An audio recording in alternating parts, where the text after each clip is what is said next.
I was approached in 1995 by a good friend of mine who asked me if I could sculpt a mystery object for him. Very secretive. I can't really tell you much about it, but it's based on some degraded film that a friend of his had bought. Eventually I did meet up and I set about making this object, which took a few weeks. There were lots of blood and guts involved, and wailing and gnashing of teeth to get it all done in one evening.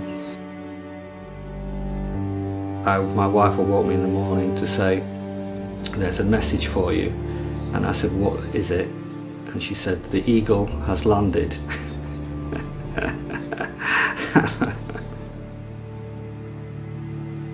It became a worldwide, well-known image a few weeks afterwards. I think my wife thought I'd robbed a bank or something, but she didn't ask me any questions about it.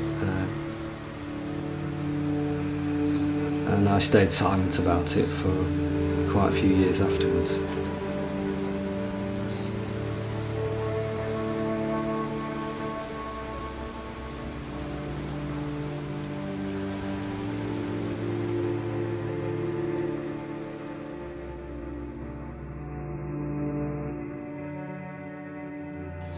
I'm quite interested in the concept of how we deal with shock and understand shock when we're knocked sideways and things don't seem real anymore, or when things seem to slow down and we have a completely different take on reality, and we see things in a very different way. We expect the world to stop for a while, but it just carries on spinning round while we become stationary. The distorted shape that you've created is the norm. This shape now, it has become your reality. Can you get your head round what you're looking at?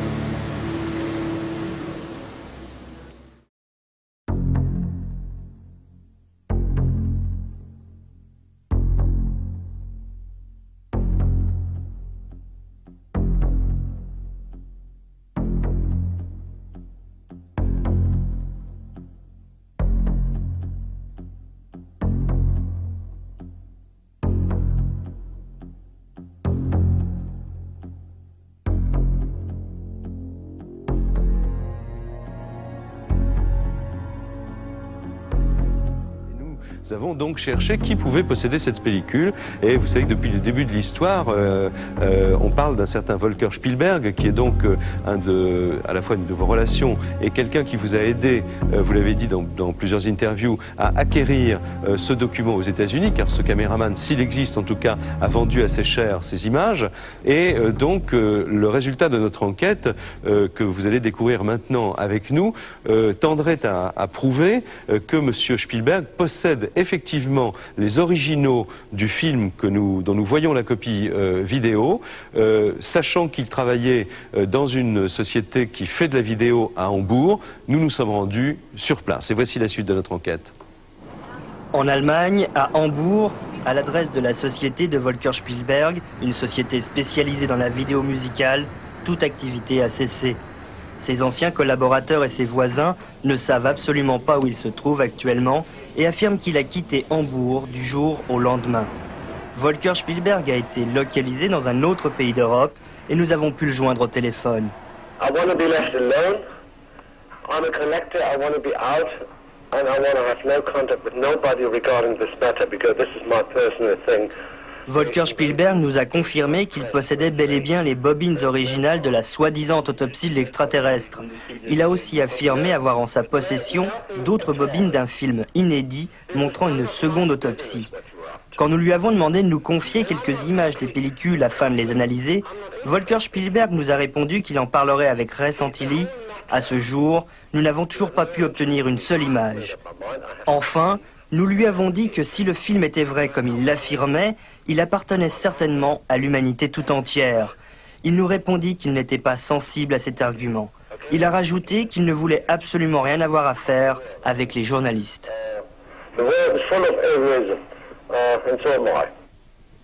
Voilà, alors Ray, j'ai la question, quoi, c'est vous déclenchez des questions fondamentales dans le monde entier, vous attirez l'attention de tout le monde sur un événement considérable, et puis vous ne donnez pas les moyens ni aux journalistes ni aux autres d'authentifier le document que vous avez. Alors ma question, c'est combien de temps allez-vous pouvoir rester sur cette position?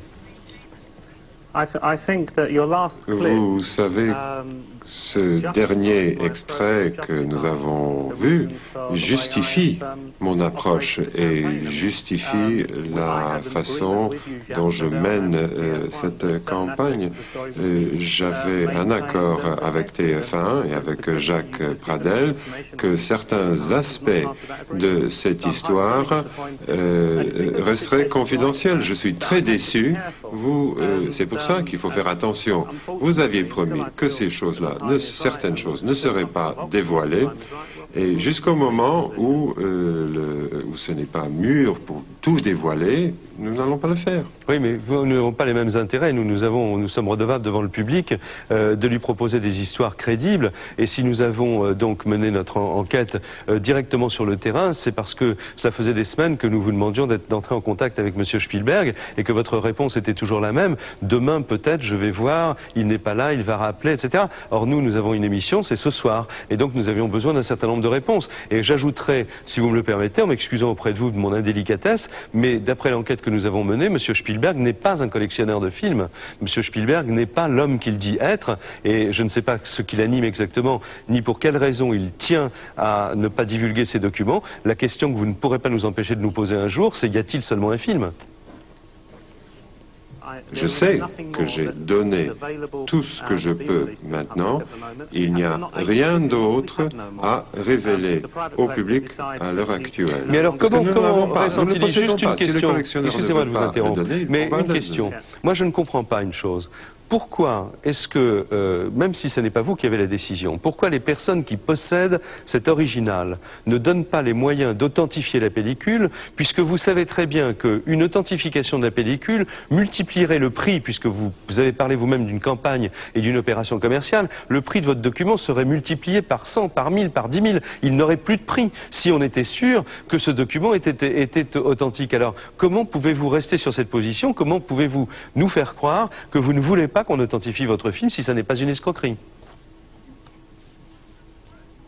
Vous dites que vous êtes un intermédiaire et d'après nos informations, on s'apprêterait à commercialiser une deuxième autopsie et là je crois qu'à ce moment-là, il n'y aura plus aucune crédibilité à cette affaire et je crois qu'on travaillait tous dans le même sens en fait.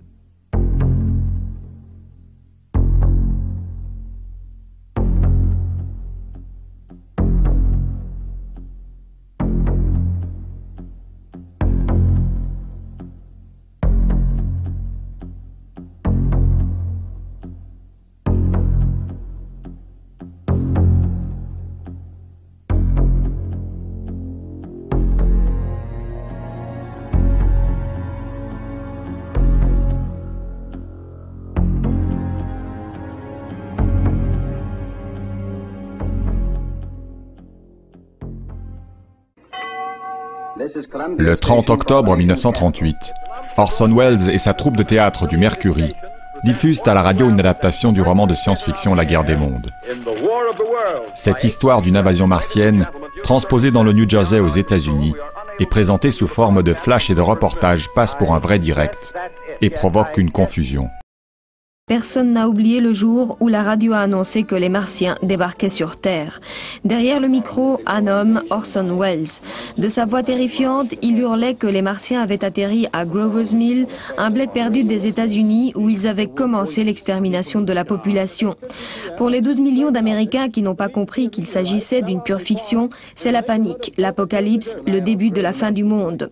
Orson Welles, qui testait déjà ses talents de comédien, en rajoutait, faisant une description apocalyptique des visiteurs de l'espace.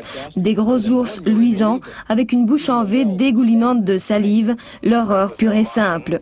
Les Américains se barricadent chez eux, décrochent leurs fusils et attendent, en tremblant, l'apparition des affreux hommes verts. Heureusement, ceux-ci ne sont jamais venus. C'était un canular qui a plongé l'Amérique dans l'hystérie et la terreur pendant plusieurs heures. Et curieusement, dès qu'on renouvelle l'expérience, à chaque coup, dans tous les pays, les auditeurs se font piéger. Avec beaucoup de réalisme, l'un des acteurs joue l'envoyé spécial qui commente en direct le débarquement des Martiens. Ils ressemblent à des tentacules. Je peux voir leur corps maintenant. C'est gros. Aussi gros qu'un ours et ça brille comme du cuir mouillé. Et ce visage, mesdames et messieurs, c'est indescriptible. Les Martiens qui diffusent un gaz mortel avancent vers New York. L'armée américaine leur tire dessus sans succès. C'est un carnage et toute l'Amérique est prise de panique. Des Américains se calfeutrent dans leur cave, courent à l'église pour une dernière prière, voire se donnent la mort avant d'être asphyxiés par les extraterrestres.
On a small farm, a pulsating, glowing craft was captured on video by an anonymous source.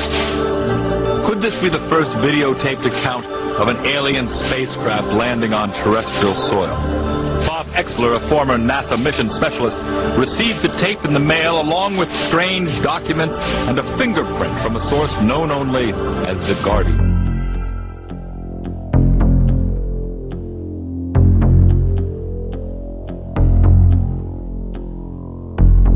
In my judgment, the so-called Guardian case is one of the most sophisticated and well-documented UFO cases in history. We have a videotape with some physical evidence from that. There was enough information in the package to suggest a landing site where the event occurred. We found witnesses, eyewitnesses to the event. This was clearly a disc-shaped object with some rather unique-looking appendages. We don't know what that really represents, but it clearly is the overall shape, and you can see that because the flares in the background are illuminating smoke, which are backlighting this object. Navy optical physicist Dr. Bruce Maccabee determined that the craft hovering above the field appears to be 25 feet in diameter.